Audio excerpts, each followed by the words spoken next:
رسوله الكريم أما بعد فقد قال النبي صلى الله عليه وسلم نعمتان مغبون فيهما كثير من الناس الصحة والفراغ. میرے محترم بزرگوں، دوستوں، عزیز ساتھیوں، انسان کا اس دنیا میں رہنا اور زندگی گزارنا یہ ایک محدود مدت کے لیے ہوتا ہے، ایک متعینہ مدت کے لیے ہوتا ہے. اس دنیا میں جو بھی پیدا ہوا اسے یہاں سے جانا ہے، اور یہ دنیا چونکہ دارالاسباب ہے، اسی طریقے سے یہ دنیا انسان کے لیے کھیتی کا ایک ذریعہ ہے کہ انسان اس دنیا میں رہ کر کے جس طریقے سے جیسے بھی اعمال کرے گا اس کا اس دنیا سے جانے کے بعد حساب و کتاب ہونا ہے. اور اس دنیا میں زندگی گزارنے کے جو طریقے ہم نے اختیار کیے تھے اس کے بارے میں سوال ہوں گے کہ آپ نے دنیا میں کیسے زندگی گزاری، کس اعتبار سے ہم نے اللہ کو یاد کیا، کس اعتبار سے ہم نے ایک دوسرے کے حقوق کو ادا کیے یا ایک دوسرے کے حقوق کو پامال کیے. اس اعتبار سے انسان کے خود اس کے جسم کے اعتبار سے بھی سوال کیا جائے گا. میں نے ابھی ایک چھوٹی سی حدیث پڑھی، یہ دیکھنے کے اعتبار سے بہت چھوٹی سی حدیث ہے، اس کے الفاظ بہت ہی چند ہیں. اللہ کے نبی پاک صلی اللہ علیہ وسلم نے ارشاد فرمایا، اس کے راوی حضرت عبداللہ بن عباس رضی اللہ تعالیٰ عنہ ہیں. وہ فرماتے ہیں کہ نبی کریم صلی اللہ علیہ وسلم نے ارشاد فرمایا کہ نعمتان مغبون، کہ دو نعمتیں ایسی ہیں کہ جس کے تعلق سے مغبون فیہما کثیر من الناس، لوگوں کی اکثریت دھوکے میں ہے. دو نعمتیں ایسی ہیں جس کے تعلق سے لوگ دھوکے میں ہیں. الصحت والفراغ، ایک صحت کی نعمت اور دوسری فراغت کی نعمت. سب سے پہلے میں آپ کو یہ بتاتا چلوں کہ اس حدیث کو امام بخاری رحمۃ اللہ علیہ نے جو ذکر کیا ہے وہ کتاب الرقاق میں ذکر کیا ہے. رقاق کہا جاتا ہے ایسی احادیث کو جمع کیا جائے، ایسی احادیث کو جمع کرنے کو کہ جس کو سن کر کے انسان کا دل نرم ہو جائے. اور امام بخاری رحمۃ اللہ علیہ نے اس حدیث کو اسی باب میں ذکر کیا. اگر ہم سوچیں اور سمجھیں اور غور کریں تو معلوم ہوگا کہ یہ صحت اتنی بڑی دولت ہے، اتنی بڑی دولت ہے کہ اگر انسان کو ذرا سی بھی اس پر کوئی نقص یا کمی ظاہر ہو جاتی ہے تو انسان پریشان ہو جاتا ہے. مثال کے طور پر آج ہم چل رہے ہیں، دوڑ رہے ہیں، اپنے کام میں مشغول ہیں، صحت کے اعتبار سے کام کر رہے ہیں، ہلکی سی بخار آئی، ہماری طاقت ختم ہو گئی. اب ہم نہ صحیح سے چل سکتے ہیں، نہ کوئی کام کاج کر سکتے ہیں، نہ کسی سے صحیح سے بات کر سکتے ہیں، نہ ہم کھانا صحیح سے کھا سکتے ہیں.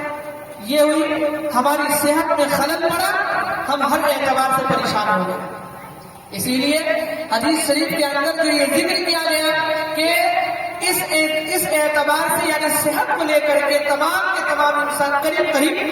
اکثر لوگ دھوکے میں ہیں. وہ اسی وجہ سے کہ ہم یہ سمجھتے ہیں کہ اللہ نے آج ہمیں وہ صحت دی ہے تو ہمیشہ ایسے ہی رہیں گے. ایسا نہیں ہے، بلکہ ہمیشہ اپنی صحت کو لے کر کے انسان کو بالکل مطمئن نہیں ہونا چاہیے، بلکہ اس پر غور اور فکر کرنی چاہیے.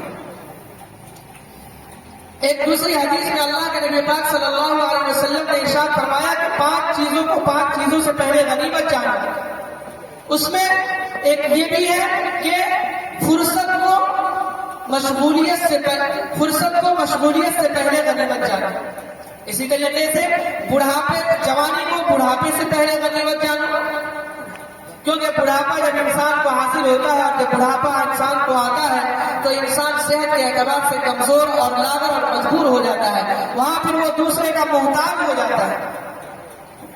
صحت یہ اتنی بڑی نعمت ہے جس کو قرآن کریم نے ذکر کیا کہ اگر تم وَإِن تَعُدُّوا نِعْمَتَ اللَّهِ لَا تُحْصُوهَا، کہ یہ اتنی بڑی نعمت ہے کہ اگر تم اس نعمت کے شمار کرنا چاہو تو شمار نہیں کر سکتے۔ انسان کے بدن میں اور انسان کے جسم میں اللہ کی اتنی ساری نعمتیں پڑی ہوئی ہے کہ اگر انسان اس کو شمار کرنا چاہے تو نہیں کر سکتا۔ آپ انسان کی آنکھوں کو لے لیجئے کہ آنکھ کے اندر اللہ رب العزت نے وہ طاقت اور وہ قدرت رکھی ہے کہ مہین سے مہین چیزوں کو وہ دیکھ سکتا ہے۔ اس کی قیمت اور اس کی اہمیت اگر سمجھنی ہو تو کسی اندھے اور کسی نابینا سے جا کر کے معلوم کیجئے کہ آنکھ کتنی بڑی نعمت ہے۔ اللہ رب العزت نے ہمیں کان عطا کیے، کوئی اگرچہ ہمیں گونگا کرتا ہے، کوئی کسی طریقے کی آپس میں باتیں کرتا ہے، ہم لوگ آپس میں بیٹھ کر کے ایک دوسرے کی باتوں کو سنتے ہیں، لیکن اس کان کی قیمت اور اس سننے کی طاقت کو اگر کسی کے بارے میں معلوم کرنا ہے کہ اس کی اہمیت اور اس کے بارے میں کہ اس کتنی بڑی نعمت ہے، کسی بہرے سے جا کر کے معلوم کیجئے کہ وہ بیچارہ کس پریشانی کی حالت میں کسی کی بات کو سننا چاہے تو سن نہیں سکتا۔ ناک کی اللہ رب العزت کی اتنی بڑی نعمت ہے کہ اس کے ذریعے ہمیں بسان اور سران اسی طریقے سے بدبودار چیزوں کا ہمیں پتہ چل جاتا ہے۔ اگر کوئی خوشبو ہے تو اس خوشبو کے ہزار طریقوں کو یہ ناک ہمیں بتا دیتا ہے کہ یہ جنت الفردوس ہے، یہ شمامہ ہے اور یہ فلاں عطر ہے اور یہ اس گلاب کی خوشبو ہے یا یہ چمیلی کی خوشبو ہے یا یہ دوسرے پھولوں کی خوشبو ہے۔ ان سب چیزوں کو ہمارا ناک بتاتا ہے، لیکن کبھی ہم اپنے ناک کے تعلق سے، ہم نے ابھی کبھی اپنے کانوں کے تعلق سے، اسی طریقے سے ہم نے کبھی اپنے زبان کے تعلق سے یا اسی طریقے سے جو اللہ رب العزت نے سب سے بڑی اللہ رب العزت نے جو نعمت ہمیں دی وہ دماغ کی طاقت اور دماغ کی نعمت، کبھی ہم نے اس کے بارے میں غور کیا نہیں۔ کیوں؟ اس لیے کہ ہم نے کبھی اس پر سوچا ہی نہیں، کبھی اس بارے میں غور ہی نہیں کیا کہ اللہ رب العزت نے یہ جو سوچنے سمجھنے کی طاقت، یہ سوچنے کی طاقت، یہ بولنے کی طاقت، یہ زبان پر رکھ کر چلنے کی طاقت، یہ کانوں میں سننے کی طاقت، آنکھوں میں دیکھنے کی طاقت، دانت میں چبانے کی طاقت جو اللہ رب العزت نے ہمیں دی ہے، یہ کتنی بڑی نعمت ہے۔ آج اگر کسی بڑی عمر کے لوگوں کے پاس آپ جائیں اور اسے کوئی کڑی چیز دیجیے اور اسے کہیے کہ بابا اسے آپ اپنے دانتوں سے توڑ کر کے ہمیں بتا دیجیے، وہ کہیں گے کہ بابو تم میرا مذاق اڑاتے ہو، میرے پاس تو دانت نہیں ہے، میں کہاں سے اس چیز کو توڑ کر کے اور چبا کر کے کھا سکوں۔ آج اللہ رب العزت نے، ہم نوجوان ہیں، اللہ رب العزت نے ہمیں طاقت دی دانتوں کے اندر کہ ہم کسی بھی کڑی سے کڑی چیزوں کو اپنے دانتوں میں رکھ کر چبا لیتے ہیں اور اس نوالے کو نگلتے ہیں۔ یہ اللہ کی بہت بڑی نعمت ہے۔ ورنہ آپ نے دیکھا ہوگا بہت سارے گھروں میں ہماری بوڑھی دادیاں ہیں یا اسی طریقے سے بوڑھے دادے ہیں، جو بھی ہمارے گاؤں میں سماج میں بوڑھے ہیں، ان کو اگر کوئی ایسی چیز دے دی جاتی ہے جس کو وہ چبا نہیں سکتے، وہ اپنے منہ میں اس کو گولیاتے رہتے ہیں، اس کو چوستے رہتے ہیں۔ کیوں؟ اس لیے کہ وہ جو اللہ کی بڑی نعمت دانت تھی وہ دانت اس کے اندر ختم ہو گئی۔ اس لیے ہمیں سب سے پہلے یہ کوشش کرنی چاہیے کہ اللہ رب العزت نے جو ہمیں نعمتیں دی ہیں، اللہ رب العزت کی جو نعمتیں ہیں، آپ ہاتھ کو اگر دیکھ لیں، ہاتھ کے اندر اللہ رب العزت نے کتنی بڑی نعمتیں عطا کی ہیں۔ ہاتھ کہ اگر یہ ہاتھ اگر سیدھا رہے اور میں یہاں سے مڑے نہیں، یہاں سے مڑے نہیں، یہاں سے مڑے نہیں، پھر اگر ہمیں کھانے کی ضرورت پڑے تو ہمیں کتنی دقت اور تکلیف محسوس کرنی پڑے گی۔ ہم ذرا تصور تو کریں کہ اگر کوئی چیز ہمیں کھانے کی نوبت آئے گی اور ہمارا یہ ہاتھ پورا کھل نہیں سکتا، ہمارا یہ ہاتھ مڑ نہیں سکتا، ہمیں کھانا اپنا وہاں رکھنا پڑے گا اور وہاں سے اٹھا کر کے پھر بھی ہمارے منہ میں نہیں آئے۔ یہ اللہ رب العزت کی کتنی بڑی نعمت ہے، انسانوں کو دی ہوئی کتنی بڑی نعمت ہے۔ اسی طرح اس لیے اللہ کے نبی پاک صلی اللہ علیہ وسلم نے فرمایا کہ صحت یہ ایسی نعمت ہے جس کے تعلق سے بہت سے لوگ دھوکے میں ہیں۔ دوسری چیز فراغت، جس کے تعلق سے بہت سارے لوگ دھوکے میں ہیں۔ فراغت کو ہم نے معمولی سمجھ لیا۔ آج ہمارے پاس وقت ہے، ہم اللہ کی عبادت میں نہیں لگ رہے ہیں، آج اللہ نے ہمیں فرصت دی ہے، ہم اللہ کے ذکر میں نہیں لگ رہے ہیں۔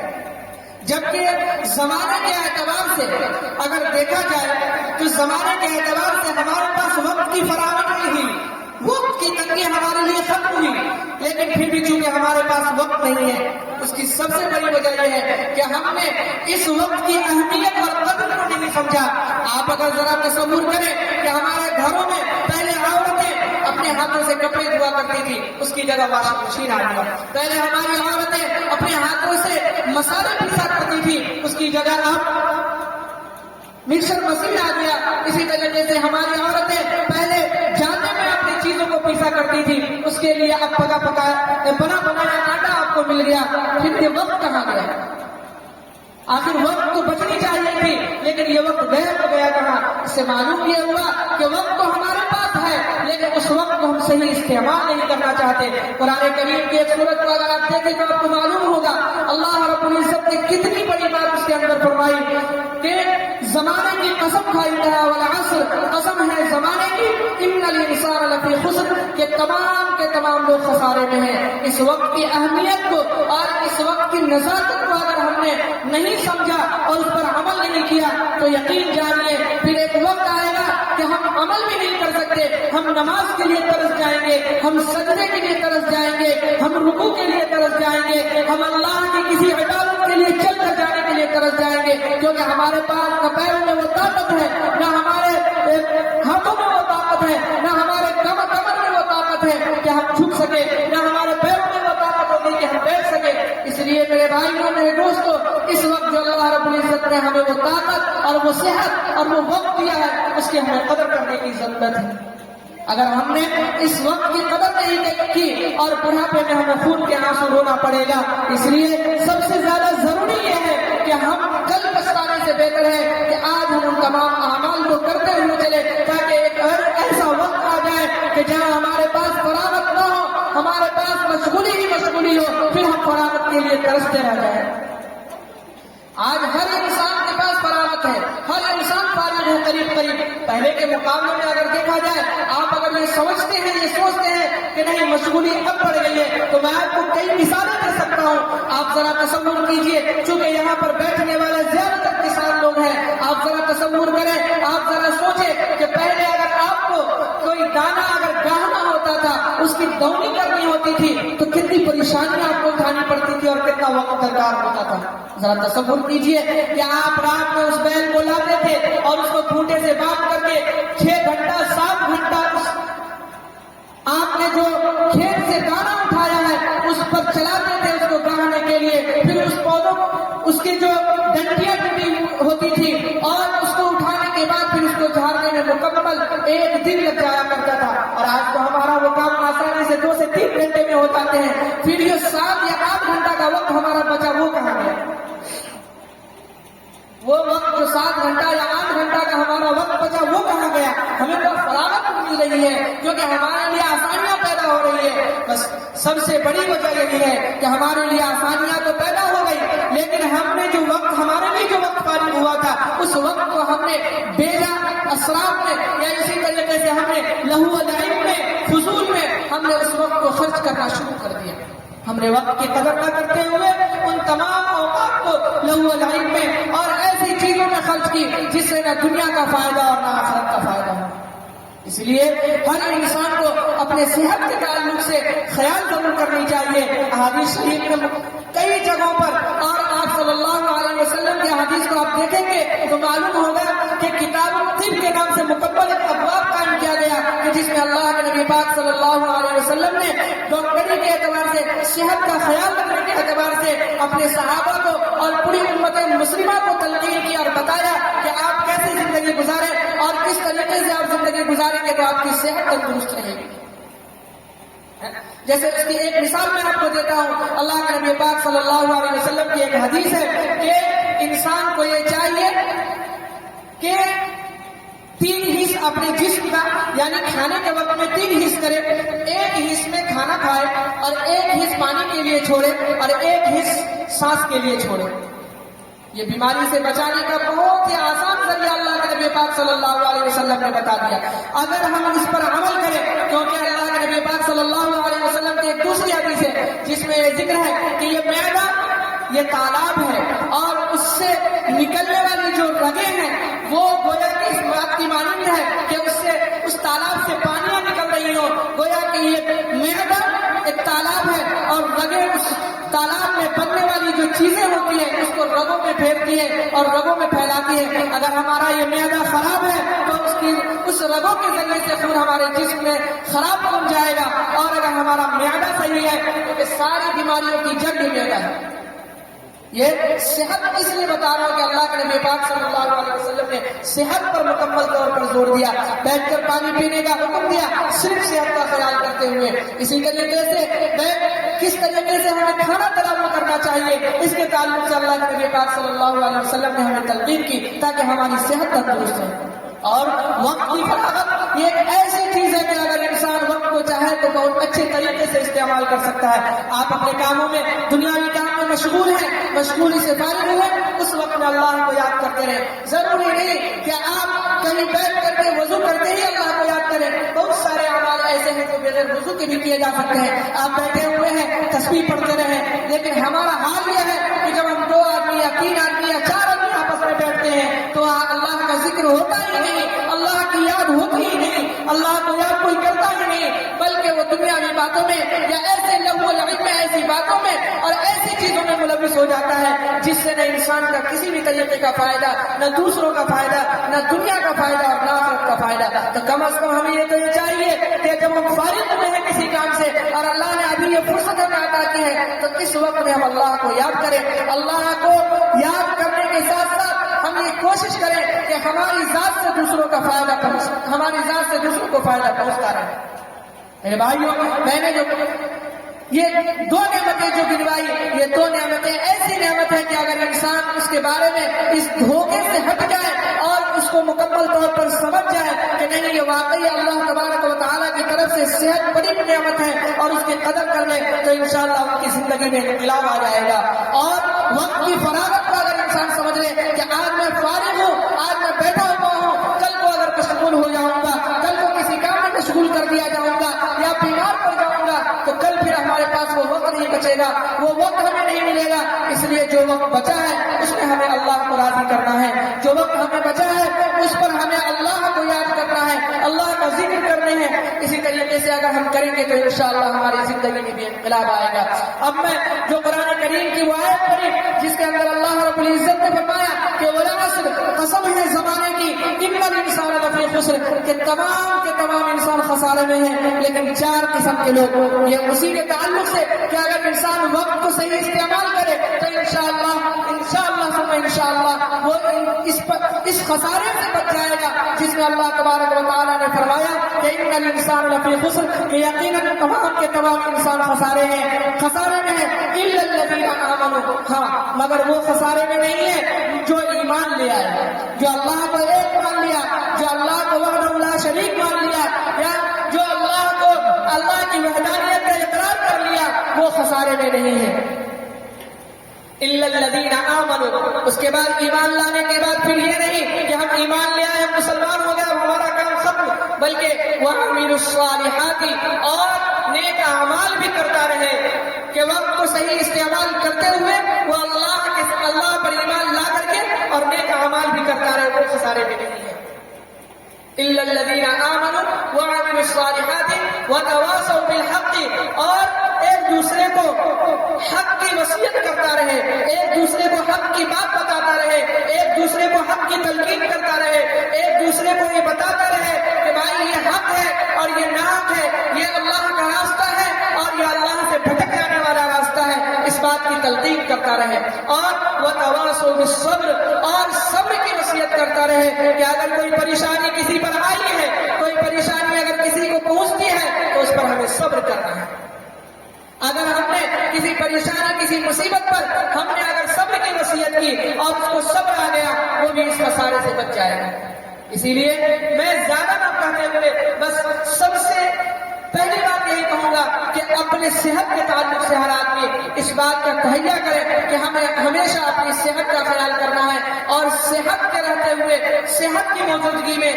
بیماری سے پہلے ہمیں اپنے اللہ کو راضی کر لینا ہے. اگر ہم نے اپنے اللہ کو راضی کر لیا, یقین جانیے دنیا کی ساری نعمتیں آپ کو ہیج معلوم ہوگی, ساری نعمتیں آپ کو کم تر معلوم ہوگی. الغنا غنى النفس, الغنا غنى النفس. اگر آپ نے اللہ کو راضی کر لیا گیا، آپ کے دل میں غنا پیدا ہو گیا، اور آپ کے دل میں آپ کا دل اس بات کا متقاضی ہو گیا کہ ہاں اللہ نے جو ہمیں دیا، جس حال میں دیا، جس حال میں رکھا، وہ سب اللہ کی مرضی کے مطابق ہے، اور اللہ نے جو چاہا وہ ہوا، تو یقیناً پھر اس پر اللہ کی دی ہوئی جتنی نعمتیں ہوں گی، چاہے وہ کم ہو چاہے زیادہ، اس پر اگر سب آ گیا انسان کو، اور وہ دل میں انسان کے اگر برچ بس گیا، تو پھر دنیا کی جتنی بھی طاقتیں، دنیا کی جتنی دولتیں ہیں، وہ سب ہیج اور کم تر معلوم ہوگی۔ اس لیے صحت کو رہتے ہوئے ہم اللہ کو راضی کریں اور اللہ کو اپنا بنا لیں، اللہ کو ہم لوگ راضی کر لیں، اللہ کو کے لیے اپنے آپ کو، اپنی صحت کو قربان کریں۔ میرے بھائیوں، آج ایسی جگہ یا ایسے لوگوں سے یا ایسے اوقات سے ہمیں پرہیز کرنی چاہیے جس سے ہماری صحت پر خلل پڑتا ہو، ایسے کھانے پینے سے ہمیں پرہیز کرنا چاہیے جس سے ہمارے صحت پر نقصان پڑتا ہو، ایسی چیزوں کو دیکھنے سے ہمیں بچنا چاہیے جس سے ہمارے صحت پر خلل پڑتا ہو، یا اسی طریقے سے ایسے اوقات سے ہمیں اپنے آپ کو بچانے کی ضرورت ہے جو اوقات اللہ کے ذکر کے لیے نہ ہو، یا ایسے اوقات سے ہمیں اپنے آپ کو بچانا ہے کہ جس میں اللہ کا ذکر نہ کیا جائے، ہمیں بلکہ اس اوقات میں اللہ کے ذکر کی طرف جانا ہے کہ اگر ہم بیٹھے ہوئے ہیں، سبحان اللہ کا ورد ہماری زبان پر ہونی چاہیے، اللہ کا ورد ہماری زبان پر ہونی چاہیے، اور یہ ایک ایسی چیز ہے کہ کوئی انسان اس کو، کسی بھی انسان کے لیے یہ مشکل نہیں ہے۔ ہم یہاں بیٹھے ہوئے ہیں اور اللہ کر رہے ہیں، باتیں بھی ہو رہی ہیں، اپنا کام بھی ہو رہا ہے، اور اللہ کا ذکر بھی ہو رہا ہے، اللہ کی یاد بھی ہو رہی ہے، نماز کا وقت ہوا، ہمارے پاس وقت فارغ ہے اور ہم نماز کے لیے نہیں جا رہے ہیں، اس کے لیے ہمیں کوشش کرنی ہے کہ اللہ نے آج ہمیں صحت دی، اس لیے ہمیں نماز کو جانا ہے، کل کہیں ایسا نہ ہو جائے کہ ہم بیمار پڑ جائیں، بستر مرض پر پڑ جائیں، یا ایسے بیمار پڑے کہ پھر ہمیں اٹھنے کی طاقت نہ ہو۔ یقین جانیے کہ اس وقت ہم خون کے آنسو روئیں گے، لیکن وہاں ہمارا کچھ نہیں چلنے والا، اس وقت سوائے افسوس کے ہاتھ بھرتے رہنے کے ہمیں کچھ نہیں حاصل ہونے والا۔ اس لیے میرے بھائیوں، سب سے پہلے جو اپنی صحت ہے اس کا خیال کریں، اسی طریقے سے جو اپنا وقت فارغ ہے اس فارغ وقت کو ہم بچا کر کے اور اس کو صحیح استعمال کریں۔ ایسا نہ ہو کہ پھر ہمیں کسی ایسی چیز میں مشغول کر دیا جائے کہ اب ہم وقت کو فارغ کرنا چاہتے ہیں لیکن ہوتا نہیں، کیونکہ کام ہی ایسا پڑا ہوا ہے، چیز ہی ایسی ہمیں حاصل ہو گئی ہے کہ اب ہم اگر چاہتے بھی ہیں کہ ہم اپنے وقت کو فارغ کریں تو نہیں کر سکتے۔ اسی لیے جو وقت ابھی فارغ ہے، جو وقت ہمیں ملا ہے، اس وقت کو ہم اللہ کے ذکر میں، اللہ کی یاد میں، اللہ کو راضی کرنے میں، اللہ کو مستقل طور پر اللہ کو راضی کرنے میں ہم ان اوقات کو صرف کریں۔ میرے بھائیوں، آپ اگر ان حدیث کو دیکھیں جس میں اللہ کے نبی پاک صلی اللہ علیہ وسلم نے فرمایا کہ 5 چیزوں سے پہلے غنیمت جانو، جس میں ایک یہ بھی ہے کہ صحت کو بیماری سے پہلے، یا بڑھاپے کو بڑھاپے سے پہلے، کہ انسان آج جوان ہے، آج جوانی کے عمر میں وہ اللہ کی عبادتیں نہیں کر رہا اور اللہ کو یاد نہیں کر رہا، لیکن جب بڑھاپا آتا ہے، کبھی کمر میں درد ہے، کبھی ٹھیوٹے میں درد ہے، کبھی پیر میں درد ہے، کبھی سر میں درد ہے، کبھی گھٹنے میں درد ہے، کبھی کیونی میں درد ہے، جس طریقے سے ہمیں سجدہ کرنا ہے وہ سجدہ ہم نہیں کر سکتے۔ اس وقت ہم یہ سوچتے ہیں کہ کاش کہ جوانی میں ہم نمازوں کی پابندی کر لیتے، جوانی میں ہم سجدے کر لیتے، لیکن چونکہ جوانی ایک ایسا جنون اور ایک ایسا وقت ہوتا ہے کہ جس وقت انسان بہکاوے میں اور اللہ کی یاد سے غافل ہونے میں زیادہ وقت صرف ہو جاتا ہے۔ میرے بھائیوں، حقیقت یہی ہے کہ انسان کو یہ چاہیے کہ جوانی میں توبہ کرے، جوانی کی توبہ ہی اصل توبہ ہے، کیونکہ بوڑھا ہو کر کے ادھر بھی اپنا شکار کرنا چھوڑ دیتا ہے۔ کیوں؟ اس لیے کہ اس کے اندر اب وہ طاقت نہیں رہتی شکار کرنے کی، اور اب وہ مجبور ہے، میں کروں تو کیا کروں، پھر وہ ایک کونے میں بیٹھ جاتا ہے کہ کچھ ملے گا تو کھا لیں گے، نہیں ملے گا تو بھوکے مر جائیں گے۔ لیکن جوانی میں وہ اگر کھانے کی اس کو ضرورت ہے وہ خود آگے بڑھتا ہے، شکار کرتا ہے، اور شکار کرنے کے بعد وہ اپنے رزق کو حاصل کرتا ہے۔ تو ایسے وقت میں ہمیں توبہ کرنے کی ضرورت ہے جب ہمارے اندر اللہ رب العزت نے طاقت دی ہے، اللہ رب العزت نے ہمیں وقت دیا ہے، اللہ رب العزت نے ہمیں صحت دی ہے۔ ایسے وقت میں ہم اللہ کو راضی کریں، اور بڑھاپے میں تو انسان مسجد پکڑتا ہی ہے، مسجد، اور ایسے وقت میں بھی اگر انسان جو بوڑھا ہو گیا، اس کی عمر 80 سال 70 سال کی ہو گئی، پھر بھی اللہ کے حضور نہیں جاتا ہے، تو ایسے انسان سے زیادہ بدبخت کوئی نہیں ہو سکتا کہ جس کی عمر ایسی ہو چکی ہے کہ جو قبر میں جانے کو ہے پھر بھی وہ مسجد کی طرف یا اللہ کو یاد کرنے کی طرف نہیں جا سکتا، یا وہ نمازوں کی طرف نہیں جاتا، یا وہ نمازیں ادا نہیں کرتا، پھر تو اس سے زیادہ بدبختی کی اور کوئی بات نہیں ہو سکتی کہ قبر میں جانا تو ہے، 60 سے 70 سال کی عمر ہماری گزر چکی ہے پھر بھی ہمیں اللہ کی یاد نہیں آتی، تو پھر تو ہے ہمارے لیے سب سے گھٹیا اور ہماری ذہنوں میں سمجھے جانے والی سب سے خراب باتیں ہوں گی کہ ہم بڑھاپے میں بھی اللہ کو یاد نہ کریں۔ لیکن اصل یاد کرنے کی جو وقت، اصل یاد کرنے کا جو وقت ہے اور اصل یاد کرنے کی جو عمر ہے وہ جوانی ہے، کیونکہ جوانی کی توبہ یہ اللہ تبارک و تعالیٰ کو بہت پسند ہے، جوانی کی توبہ یہ اللہ رب العزت کو بہت پسندیدہ ہے۔ بڑھاپے میں آج بھی ہماری مسجدوں میں عموماً وہ عمر کے لوگ ہوتے ہیں جو 45 سال سے اوپر کے ہوتے ہیں، لیکن ہمارے گاؤں کے وہ بچے یا وہ نوجوان جس کی عمر 20 سال 22 سال 30 سال ہے وہ لوگ بہت کمیاں اور کوتاہیاں کرتے ہیں۔ ہم یہ سمجھتے ہیں کہ نماز صرف مولویوں پر یا نماز صرف مدرسے میں پڑھے لکھے لوگوں پر فرض ہے، ایسا نہیں ہے۔ نماز جس طریقے سے مولویوں پر فرض ہے یا جس طریقے سے نبی کریم صلی اللہ علیہ وسلم پر نماز فرض تھا، اسی طریقے سے پوری امت مسلمہ پر نماز فرض ہے۔ اور میں بالخصوص میری آوازیں جا رہی ہیں، میں ان عورتوں کو بھی کہنا چاہتا ہوں جو نماز کی طرف ذرہ برابر بھی دھیان نہیں دیتی اور یہ سمجھتی ہیں کہ نماز صرف مردوں کے لیے ہے، یہ ان کی خام خیالی ہے اور یہ ان کی بھول ہے۔ کل قیامت کے دن آپ سے بھی پوچھا جائے گا کہ کیا آپ نے نماز پڑھی یا نہیں۔ بہت ساری عورتیں، یہ بلکہ عموم ہے اس میں کہ عورتیں نماز پڑھتی ہی نہیں ہیں، الا ماشاء اللہ اگر 100 ہے تو اس میں 5 عورتیں نماز پڑھتی ہیں۔ یہ بہت کمی ہے اور ہماری عورتوں کے اندر اور ہماری ماں اور بہنوں کے اندر کہ نماز کی طور پر نماز کی طرف مکمل طور پر دھیان نہیں دیتے، اس لیے اسے نماز پڑھنے کی ضرورت ہے۔ ان میں بھی بہت ساری عورتیں 50 سال 60 سال کی ہو چکی ہیں، 40 سال کی ہو چکی ہیں، لیکن نماز کی طرف اب بھی ان کا دھیان نہیں جاتا۔ اذان ہو رہی ہے اور جگہ جگہ بیٹھ کر کے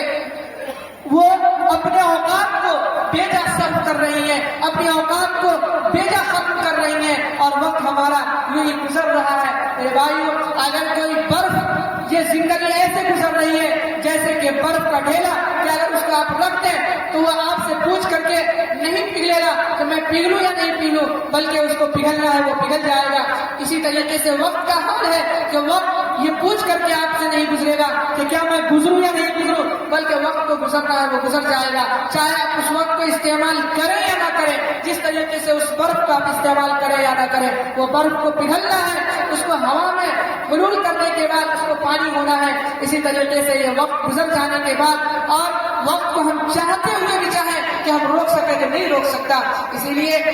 عربی کا ایک مقولہ ہے کہ الوقت اثمن من الذهب، کہ یہ وقت سونے سے زیادہ قیمتی ہے، یہ وقت سونے سے زیادہ قیمتی ہے کہ اگر کسی انسان کا زیور یعنی سونے کی شکل میں اگر غائب ہو جائے، چھن جائے، لٹ جائے تو دوبارہ حاصل تو ہو سکتا ہے، لیکن وقت ایک ایسی چیز ہے کہ اگر آپ چاہیں کہ اسے ہم لوٹا لیں، جو ہمارا وقت گزر گیا، مان لیجئے کہ آپ اگر چاہیں کہ میں گزشتہ کل کو اگر واپس کر دوں اپنی زندگی میں تو نہیں کر سکتے۔ آپ جو وقت ہمارا گزر گیا تو گزر گیا، ہم چاہیں تو اس کو واپس نہیں کر سکتے۔ اس لیے ہمارے لیے سب سے بہترین ذریعہ یہی ہے کہ ہم جو اب جو وقت آ رہا ہے ہمارے لیے، چاہے وہ منٹوں کی شکل میں ہو، گھنٹوں کی شکل میں ہو، دن کی شکل میں ہو، آنے والی تاریخ کی شکل میں ہو، آنے والے ہفتے یا مہینے یا سالوں کی شکل میں ہو، اس پر اب ہمیں عمل کرنا ہے۔ جو گزر گیا سو گزر گیا، جو گزر گیا اس پر ہمیں توبہ کرنی ہے، جو آنے والا ہے اس کو ہمیں عمل میں لانا ہے۔ اس لیے میں بالخصوص اپنے وہ تمام نوجوانوں سے اور ان تمام افراد سے اور بالخصوص میں اپنی ماں اور بہنوں سے کہنا چاہتا ہوں کہ نماز کی پابندی کریں۔ نماز میں بڑی کوتاہی ہوتی ہے اور ہماری عورتوں کا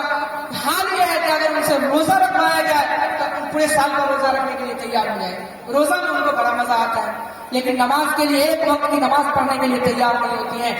یقین جانیے کل قیامت کے دن سب سے پہلے نماز کے بارے میں پوچھا جائے گا۔ اگر نمازی ہماری خراب نکلی اور نمازی میں اگر ہماری کوتاہی نکل گئی، کیونکہ وہاں عذر آپ کا یہ پیش نہیں کیا جائے گا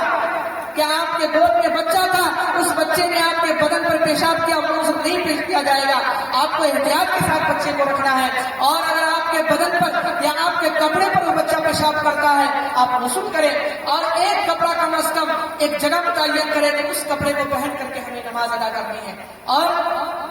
بہرحال کسی بھی حالت میں کسی بھی طریقے سے آپ کو نماز ادا کرنی ہے، الا یہ کہ جو ان کے اللہ رب العزت کی طرف سے جو معاف ہے ان ایام کے علاوہ ان کو نماز ادا کرنی ہے۔ اس لیے میرے بھائی اور میرے بہنوں، جو لوگ بھی میری باتیں سن رہے ہیں ان کو یہ کوشش کرنی چاہیے اور ہم سب کو یہ کوشش کرنی چاہیے کہ اللہ رب العزت ہم سب کو نماز کی پابندی کرنے کی توفیق عطا فرمائے، اور بالخصوص اپنے صحت کے تعلق سے اور اپنے وقت کے تعلق سے بڑے حساس ہونے کی ضرورت ہے کہ ہم اپنے صحت کو بے جا صرف نہ کریں، اپنی صحت کو یوں ہی برباد نہ ہونے دیں، اپنے صحت کا صحیح استعمال کریں اور اپنے وقت کو یوں ہی برباد نہ ہونے دیں، یوں ہی ضائع نہ ہونے دیں، بلکہ اپنے وقت کو اور جو فارغ وقت ہے اس کو بالخصوص ہمیں اچھے کاموں میں اور اچھی چیزوں میں ہم استعمال کریں۔ اگر ہم کریں گے، کوشش کریں گے تو انشاءاللہ ہمارے بزرگوں اور اسلافوں کے واقعات کو پڑھیے، ان کو دیکھیے، ان کے معاملات کو دیکھیے کہ ان کے معاملات کتنے اچھے ہوا کرتے تھے کہ فجر کی نماز یا پہلے اٹھتے تھے تہجد پڑھی اور اسی طریقے سے فجر کی نماز، پھر اس کے بعد بیٹھے اللہ کی یاد کی، پڑھنے پڑھانے والے ہیں تو پڑھنے پڑھانے میں مشغول ہوئے، کھیتی باڑی والے ہیں تو کھیتی باڑی میں مشغول ہو گئے، اسی طریقے سے جو جس کام میں لگے ہوئے وہ اس کام میں مشغول ہو گئے، دکاندار ہے اپنے دکان میں لگ گئے، اور پھر جب ظہر کا وقت ہوا نماز پڑھنے چلے گئے، ظہر کی نماز پڑھ کے آیا، کھانا کھایا، پھر اس کے بعد اپنے کام دھندے میں لگ گئے، جن کو آرام کرنا ہے آرام کیا، پڑھنے پڑھانے والے اپنے کام میں لگے، دکاندار اپنے کام میں لگ گئے، کاشتکار اپنے کام میں لگ گئے، عصر کا وقت ہوا آپ جائیں نماز ادا کریں، پھر تفریح کریں، اس کے بعد مغرب کا وقت ہو مغرب کی نماز پڑھیں، مغرب کے بعد پھر آپ کا جو معمول ہو اس معمول کو ادا کریں۔ سارا وقت اگر آپ چاہیں گے کہ ہم اچھی چیزوں میں اچھے کاموں میں استعمال کریں تو یقیناً کر سکتے ہیں، کوئی مشکل نہیں ہے، انسان کے بس میں ایسی لا یکلف اللہ نفسا الا وسعها، اللہ تبارک و تعالیٰ نے قرآن کریم کے اندر ارشاد فرمایا کہ اللہ رب العزت کسی بھی انسان کو یا اس کی وسعت سے زیادہ مکلف نہیں بناتا ہے۔ دنیا کے اندر جتنی بھی چیزیں پیدا کی یا جو بھی چیزیں ہیں انسان سے بڑھ کر کے نہیں ہے، کیونکہ اللہ تبارک و تعالیٰ جو انسان سے نہ ہو سکے اس کا مکلف ہی نہیں بنایا اسے۔ اسی لیے میرے بھائی اپنے ایام کے معمولات کو بنائیں کہ ہمیں سو کر جب اٹھتے ہیں اس وقت سے لے کر کے سونے تک ہمیں کون سے وقت میں کیا کام کر رہے ہیں۔ اگر ہم نے اپنے ایام کو اگر اسی طریقے سے نظام الاوقات اس کو ہم کہتے ہیں کہ اپنے اوقات کا ایک نظام بنائیں کہ فلاں وقت میں ہمیں فلاں کام کرنی ہے، فلاں وقت میں ہمیں فلاں چیز ادا کرنی ہے، فلاں وقت میں ہمیں فلاں کام کرنا ہے، تو انشاءاللہ آپ کے وقت میں بھی برکت ہوگی اور آپ کی صحت کا بھی صحیح استعمال ہوگا۔ چونکہ ہمارا حال یہ ہے، چونکہ مدارس میں بہت سارے لوگ پڑھتے ہیں یا پڑھاتے ہیں، ان کا نظام الاوقات الحمدللہ ثم الحمدللہ بہت اچھا ہوتا ہے۔ اس کی وجہ یہ ہوتی ہے کہ ان کی روٹین بنی ہوتی ہے، ان کا نظام الاوقات بنا ہوا ہوتا ہے، لیکن جو ہمارے گاؤں گھر میں رہنے والے افراد ہوتے ہیں ان کا کوئی نظام الاوقات نہیں ہوتا، ان کا کوئی ٹائم ٹیبل نہیں ہوتا۔ تو اپنی زندگی کا ایک وقت کا ہر ایام کے اعتبار سے ایک ٹائم ٹیبل بنائیں، انشاءاللہ پھر اللہ کی ذات سے امید کی جا سکتی ہے کہ آپ کا وقت اور آپ کی صحت کا صحیح استعمال ہوگا۔ اللہ تبارک و تعالی ہمیں کہنے سننے سے زیادہ عمل کرنے کی توفیق عطا فرمائے۔ وآخر دعوانا الحمدللہ۔